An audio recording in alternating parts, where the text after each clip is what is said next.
Good afternoon, everyone. This is Ramona coming to you from Social Media How To's with Ramona.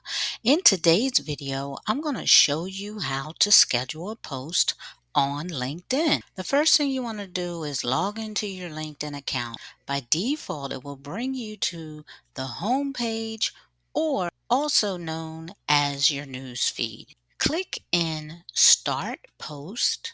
Type or paste your post text into the What Do You Want to Talk About box. Once you've added your text, click on the clock in the bottom right hand corner. Select the date and time that you want your post to be scheduled. Select the date and time that you want to schedule your post and click the blue Next button. Click on the blue Schedule button, and in the bottom left hand corner you'll see a message that says your post is scheduled. It also gives you the option to view your scheduled post. If you found this video helpful, be sure to give it a thumbs up, subscribe to my channel, and click on the bell so that you receive notifications each time I post a new video. Once again, this is Ramona from Social Media How To's with Ramona. And with that, I want to say have an amazing day.